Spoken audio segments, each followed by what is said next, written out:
이 나이에 편의점을 시작한다고 하니까 모든 사람들이 정신이 나갔냐고 하더군요. 그런데 제가 정말 미친 걸까요? 오늘 제 이야기를 끝까지 들어보신 후에 판단해 주세요. 모든 일은 작년 가을 남편이 세상을 떠난 후에 시작되었어요. 49제도 제대로 지내지 못한 상황에서 5자식들이 하나둘씩 집으로 모여들기 시작했어요. 처음에는 단순히 엄마를 위로하러 온 줄 알았는데 그게 아니더라고요. 얘들의 진짜 목적은 따로 있었어요. 첫째 아들 민철이가 먼저 입을 열었어요. 둘째 딸 영희, 셋째 아들 민수, 넷째 딸 순자, 막내 아들 민호까지 모두 모인 자리였어요. 남편 장례식 이후 처음으로 온 가족이 한자리에 모인 날이었는데 분위기가 뭔가 어색했어요. 평소보다 너무 진지한 표정들이었거든요. 엄마, 아버지도 돌아가셨으니 이제 혼자 사시는 건 힘들지 않겠어요? 민철이의 말에 다른 자식들도 고개를 끄덕였어요. 그런데 그 다음에 나온 말들이 저를 당황스럽게 만들었어요. 이 큰 집에서 혼자 살기도 적적하고 관리하기도 힘드실 테니까요. 영희가 거들었어요. 맞아요, 엄마. 혼자 사시다가 무슨 일이라도 생기면 어떻게 해요? 그 순간 저는 깨달았어요. 이 아이들이 집 이야기를 꺼내려고 한다는 걸 말이에요.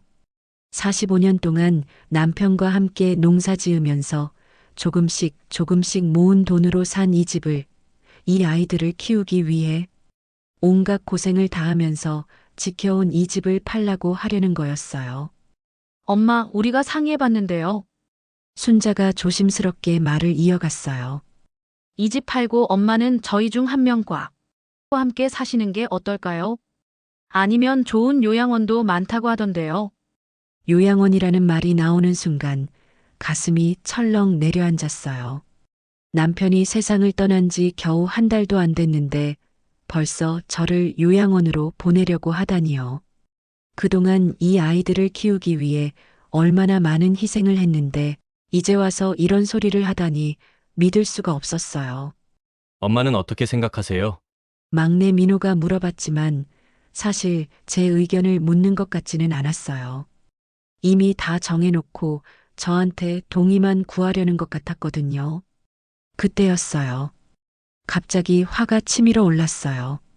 65년을 살면서 늘 남을 위해서만 살았는데 이제는 정말 제가 하고 싶은 대로 살아보고 싶다는 생각이 들었어요. 그래서 저도 모르게 이런 말이 나왔어요. 나 편의점 할 거야. 순간 거실이 조용해졌어요. 5자식들이 모두 저를 바라보더니 민철이가 먼저 반응했어요. 엄마, 편의점이요? 65살에? 왜 안 돼? 내 돈으로 내가 하는 건데. 영희가 깜짝 놀란 표정으로 소리쳤어요. 말도 안 돼요. 이제 편히 쉬셔야죠. 하지만 저는 이미 마음을 정했어요. 이 아이들이 저를 요양원으로 보내려고 한다면 저도 제 인생을 제가 선택해 보겠다고 생각했거든요. 그날 밤 자식들은 모두 돌아갔고 저는 혼자 남아서 오랫동안 생각에 잠겼어요. 정말 편의점을 혼자 할 수 있을까?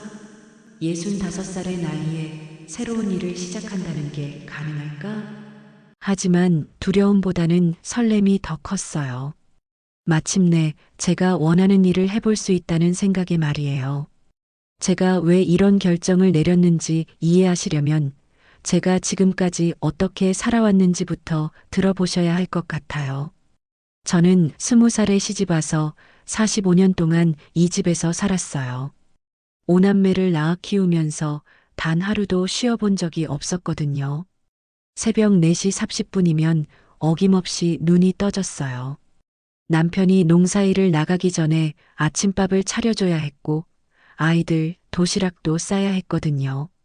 그리고 낮에는 논밭일을 도우러 나가고 저녁에는 또 식구들 저녁밥을 준비하고 이런 생활이 45년 동안 계속됐어요. 옷 한 벌 새로 사본 기억이 없어요. 아이들 옷부터 사주고 남편 옷부터 사주고 그러다 보면 제 것을 살 돈도 시간도 없었거든요. 가끔 시장에서 예쁜 옷을 보면 입어보고 싶다는 생각이 들었지만 그런 건 사치라고 생각했어요. 엄마는 원래 그런 거라고 자식들과 남편을 위해 희생하는 게 당연하다고 여겼거든요.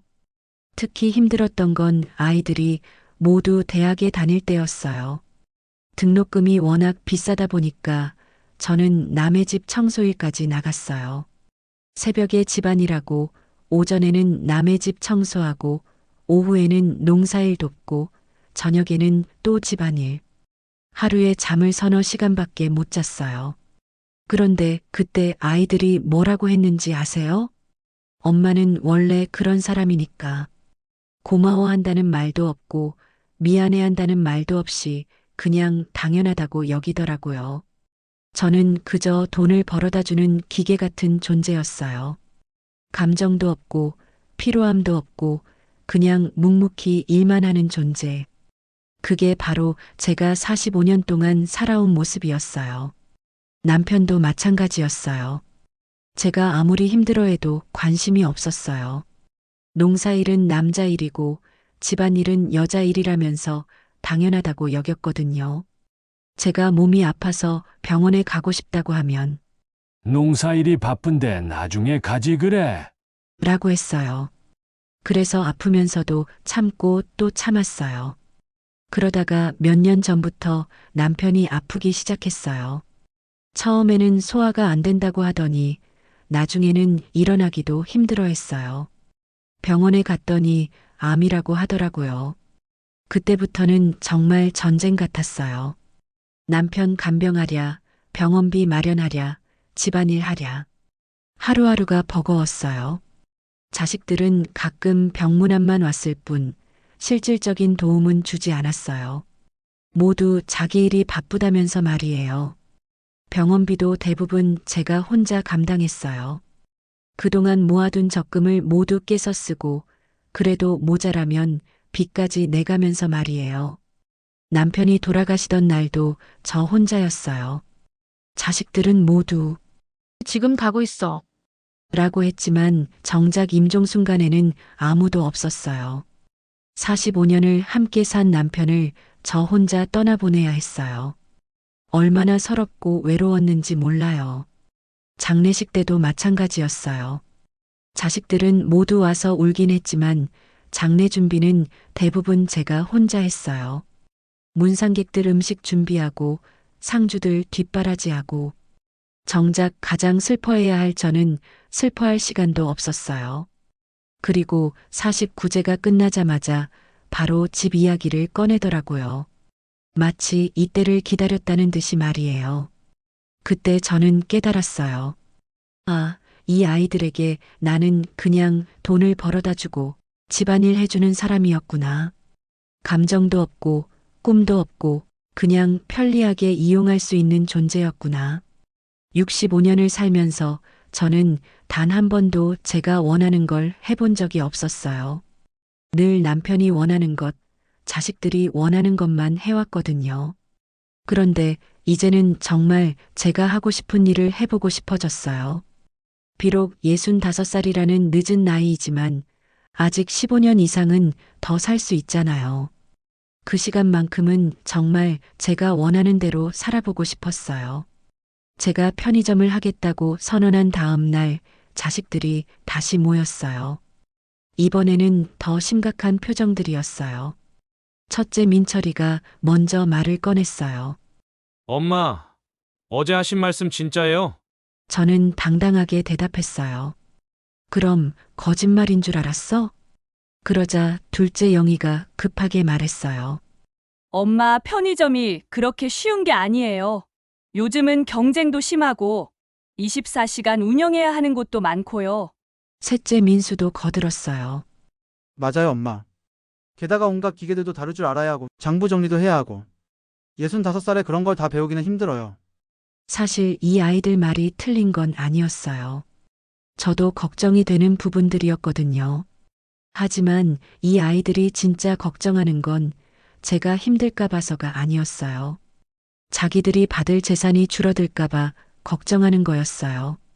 넷째 순자가 본심을 드러내기 시작했어요. 엄마, 편의점 하려면 돈이 많이 들어요. 가게 보증금에, 인테리어 비용에, 초기 물품 구입비까지. 몇 천만 원은 금방 나가요. 막내 민호도 가세했어요. 그렇게 돈 쓰시다가 실패라도 하면 어떻게 해요? 그럼 정말 빈털터리가 되는 거예요. 그 순간 저는 확실히 알았어요. 이 아이들이 진짜 걱정하는 건 돈이라는 걸 말이에요. 제가 편의점에 돈을 쓰면 자기들이 상속받을 재산이 줄어드니까 반대하는 거였어요. 민철이가 더 구체적으로 말하기 시작했어요. 엄마, 차라리 이 집 팔고 저희 중 한 명과 함께 사세요. 그게 훨씬 안전해요. 아니면 정말 좋은 요양원에 들어가시는 것도 방법이에요. 영희가 덧붙였어요. 요즘 요양원들 시설이 정말 좋아졌어요. 의료진도 상주하고 프로그램도 다양하고요. 저는 가슴이 답답해졌어요. 이 아이들이 저를 요양원으로 보내려고 하는 진짜 이유가 뭔지 너무 뻔히 보였거든요. 집을 팔면 목돈이 생기고 저를 요양원에 보내면 매달 나가는 돈은 있지만 관리할 필요는 없어지니까요. 엄마가 혼자 이 큰 집에서 사시는 것도 위험해요. 민수가 걱정스러운 척 말했어요. 밤에 무슨 일이라도 생기면 어떡해요. 구급차도 늦게 올 수 있고요. 순자도 거들었어요. 맞아요. 그리고 이 집 관리비도 만만치 않잖아요. 전기세, 가스비, 수도비에 각종 세금까지. 사실 이 모든 비용들은 제가 45년 동안 감당해왔던 거예요. 남편과 함께 농사 지어서 번 돈으로, 그리고 남의 집 청소해서 번 돈으로 말이에요.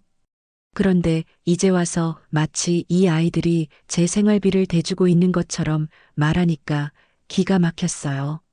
민호가 마지막으로 한 방을 날렸어요. 엄마, 솔직히 말씀드리면 65살에 새로운 사업을 시작한다는 건 너무 무모해요. 실패할 확률이 훨씬 높아요. 그 말을 듣는 순간 저는 확실하게 깨달았어요. 이 아이들은 제가 성공할 거라고 생각하지 않는다는 걸 말이에요. 아니, 성공하면 안 된다고 생각하는 것 같았어요. 제가 성공해서 경제적으로 독립하면 자기들이 통제할 수 없게 되니까요. 그날 밤 자식들이 돌아간 후 저는 혼자 앉아서 많은 생각을 했어요. 정말 내가 틀린 걸까? 65살에 편의점을 시작한다는 게 말이 안 되는 걸까? 하지만 곧 마음을 다잡았어요. 45년 동안 이 아이들을 위해 살았는데 이제는 정말 제가 원하는 대로 살아봐야겠다고 생각했거든요.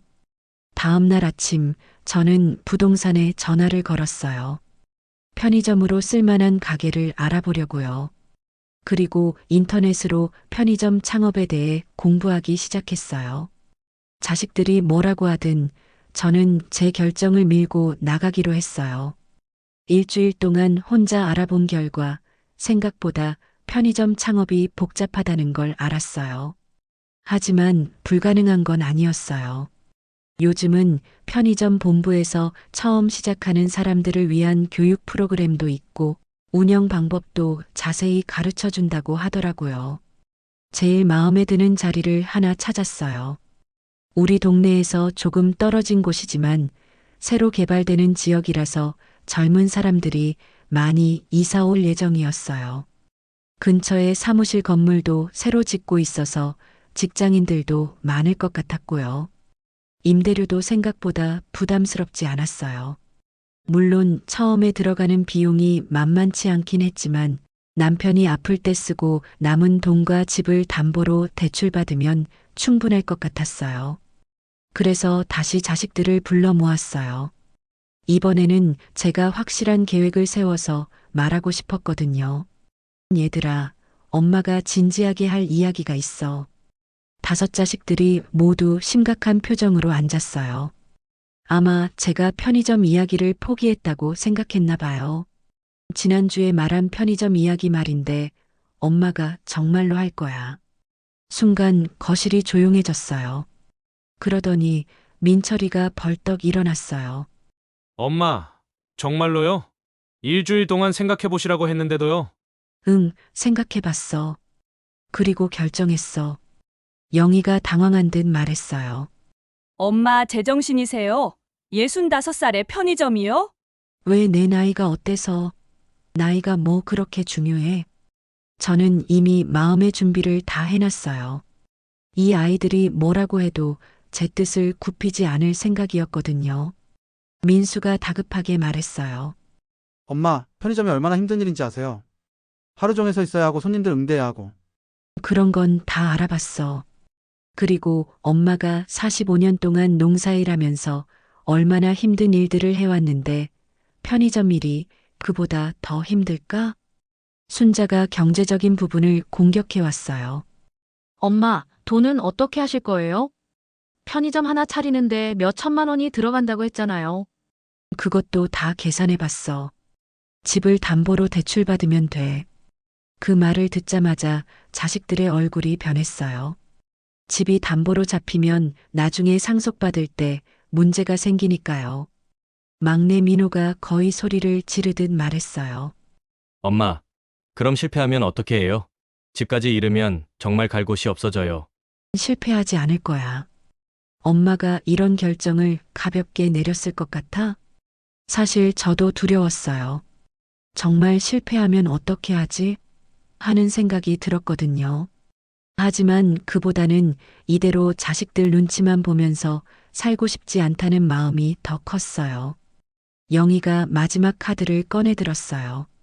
엄마, 우리가 반대하는데도 정말 하실 거예요? 응, 할 거야. 그럼 우리는 도와드릴 수 없어요. 도와달라고 안 했어. 내가 혼자 할 거야. 그 순간 거실의 분위기가 완전히 얼어붙었어요. 자식들은 모두 제가 자기들의 반대에 굴복할 거라고 생각했는데 오히려 더 강하게 나오니까 당황스러워 했어요. 민철이가 마지막으로 한마디 했어요. 엄마가 그렇게 나오시면 우리도 할 말이 없네요.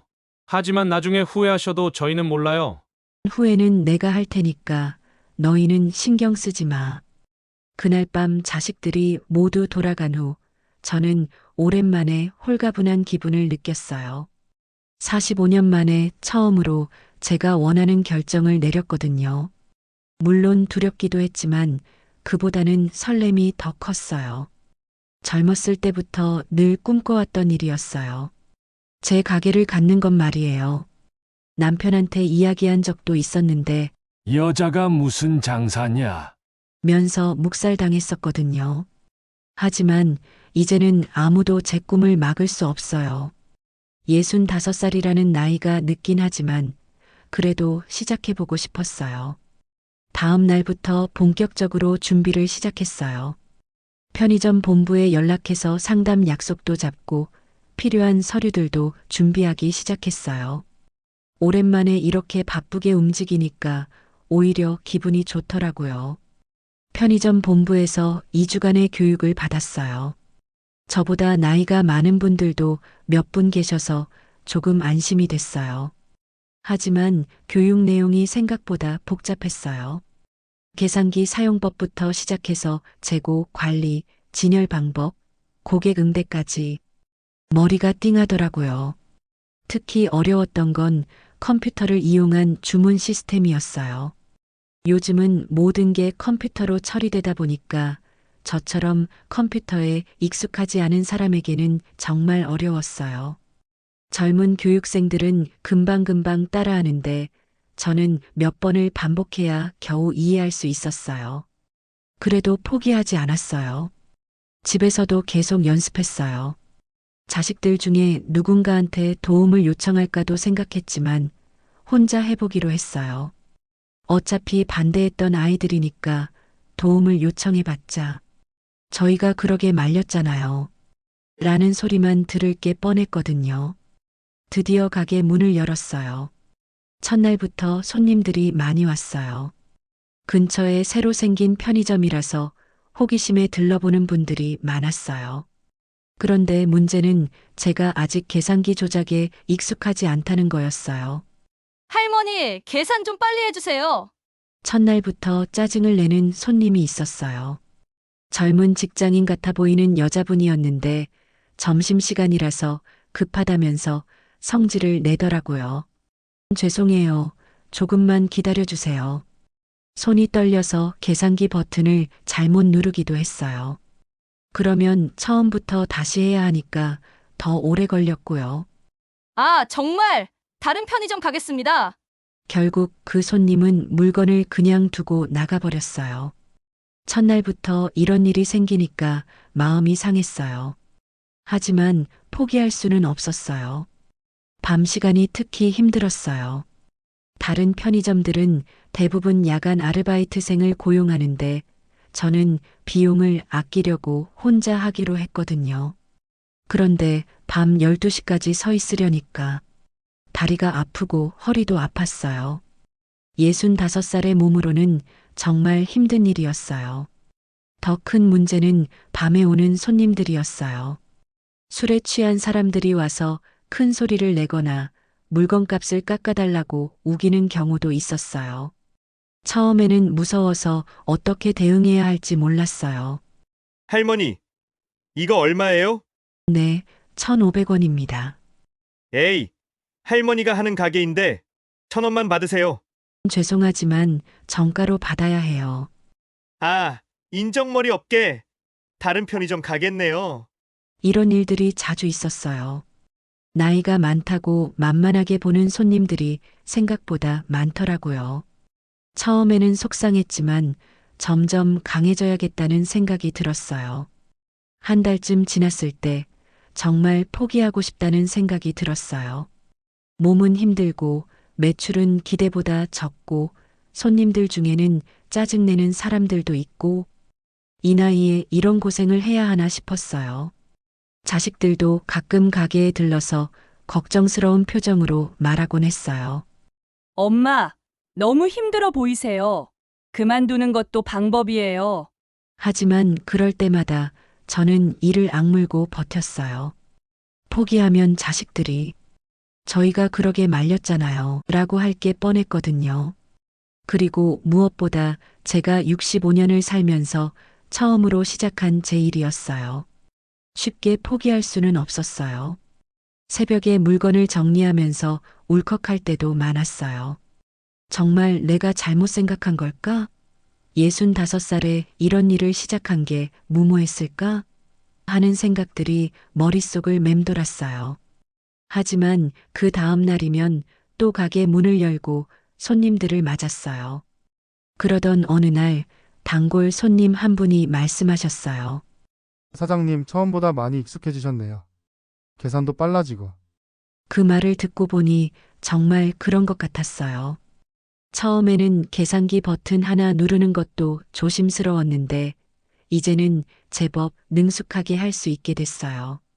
손님들과 대화하는 것도 자연스러워졌고요. 그날 밤 혼자 가게를 정리하면서 생각했어요. 비록 힘들지만 조금씩 나아지고 있구나. 포기하지 않고 버텨낸 게 다행이구나. 아직 갈 길이 멀지만 그래도 시작은 했으니까 끝까지 해보자고 다짐했어요. 한 달 반쯤 지나면서 조금씩 단골 손님들이 생기기 시작했어요. 제일 먼저 단골이 된 분은 근처에 사시는 박 할아버지였어요. 저와 비슷한 연배이신데 매일 아침 산책하시다가 들러서 우유 한 팩씩 사가시곤 했어요. 사장님, 오늘도 고생 많으세요. 박 할아버지는 항상 이렇게 인사를 하시며 들어오셨어요. 처음에는 그냥 예의상 하시는 말씀인 줄 알았는데 시간이 지나면서 진심이라는 걸 알게 됐어요. 사장님 같은 분 보면 정말 존경스러워요. 우리 또래 새로운 일 시작하기가 쉬운 일이 아닌데. 박 할아버지의 말씀을 들으니까 가슴이 뭉클했어요. 자식들은 무모하다고 했는데 같은 또래분이 이렇게 격려해 주시니까 힘이 났어요. 그리고 근처 사무실에서 일하는 젊은 직장인들도 단골이 되기 시작했어요. 처음에는 계산이 느리다고 짜증내던 분들도 있었지만 시간이 지나면서 저를 이해해 주시기 시작했어요. 사장님, 김밥 하나 주세요. 네, 어떤 걸로 드릴까요? 사장님이 추천해 주시는 걸로요. 사장님 취향을 믿어봐야죠. 젊은 직장인분이 이렇게 말씀하시니까 기분이 정말 좋았어요. 제가 추천해드린 김밥을 맛있게 드시고는 정말 맛있네요. 내일도 이걸로 주세요. 라고 하시더라고요. 특히 기억에 남는 건 근처 병원에서 야간 근무하시는 간호사 선생님들이었어요. 새벽 2시, 3시에도 오셔서 간단한 식사거리를 사가시곤 했어요. 할머니 덕분에 새벽에도 따뜻한 음식을 먹을 수 있어요. 정말 고마워요. 다른 편의점들은 새벽에 문 닫는 곳이 많은데 이런 말씀들을 들으면 비록 힘들어도 보람을 느꼈어요. 제가 누군가에게 도움이 되고 있다는 생각이 들었거든요. 가장 감동적이었던 건 근처 고등학교 학생들이었어요. 처음에는 시끄럽게 떠드는 아이들이 와서 걱정이 됐는데 시간이 지나면서 정말 예쁜 아이들이라는 걸 알게 됐어요. 할머니 안녕하세요. 밝게 인사하며 들어오는 아이들을 보면 절로 미소가 났어요. 아이들은 제가 계산을 조금 느리게 해도 짜증내지 않고 기다려줬어요. 할머니, 천천히 하세요. 저희는 급하지 않아요. 어느 날은 아이 하나가 이런 말을 하더라고요. 할머니, 정말 대단하세요. 저희 할머니는 편의점도 혼자 못 가시는데, 우리 할머니보다 훨씬 젊어 보이세요. 이런 말들을 들으면 정말 기분이 좋았어요. 자식들은 늙었다고 하는데 젊은 아이들이 젊어 보인다고 하니까 기운이 났어요. 어느 날 밤에는 정말 감동적인 일이 있었어요. 새벽 1시쯤이었는데 술에 취한 남자가 와서 행패를 부리려고 했어요. 돈을 안 내고 물건을 가져가려고 하면서 큰 소리를 내더라고요. 할머니, 이런 거 가지고 돈을 받아? 그냥 줘도 되잖아. 무서워서 어떻게 해야 할지 몰랐는데 마침 야간 근무를 마치고 집에 가던 젊은 직장인분이 가게에 들어왔어요. 아저씨, 뭐 하시는 거예요? 할머니한테 왜 이러세요? 당신이 누군데 끼어들어? 지금 돈도 안 내고 물건 가져가려는 거 아니에요? 그러시면 안 되죠. 결국 그분 덕분에 큰 사고 없이 넘어갔어요. 그 후로도 그분은 더 자주 들르시면서 제가 혹시 힘든 일은 없는지 물어봐 주시곤 했어요. 할머니, 밤에 이상한 사람 오면 언제든지 연락하세요. 그분의 전화번호를 받아놓고 마음의 든든함을 느꼈어요.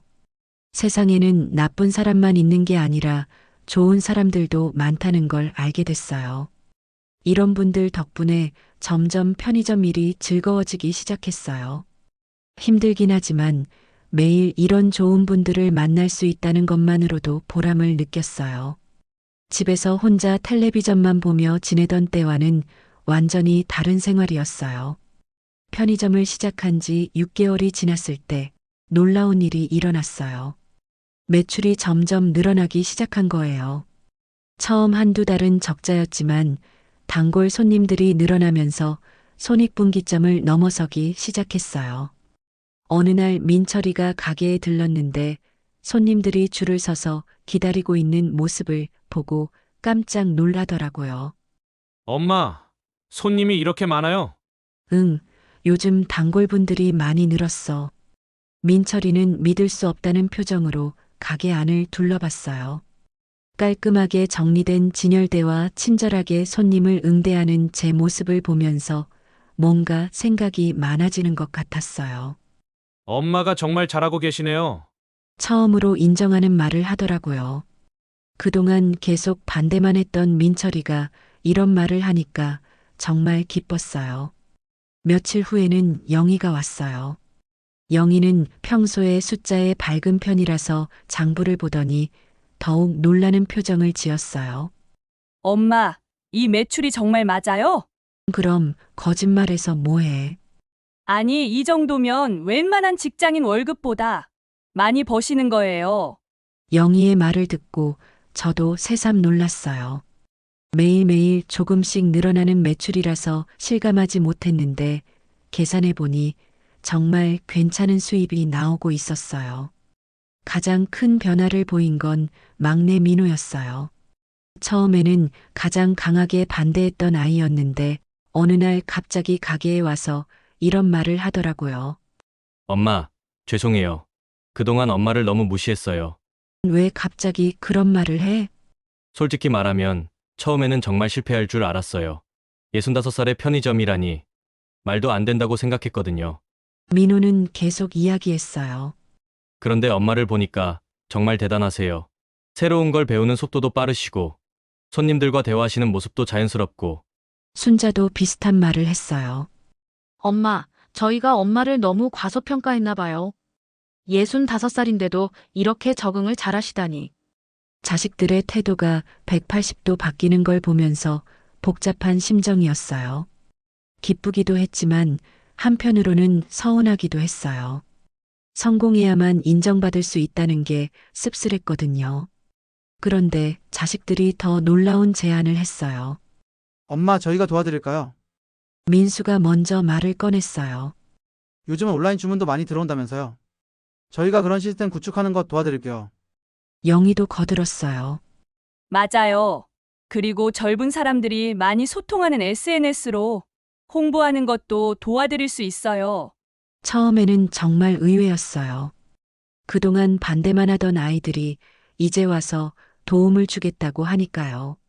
하지만 고민 끝에 거절했어요.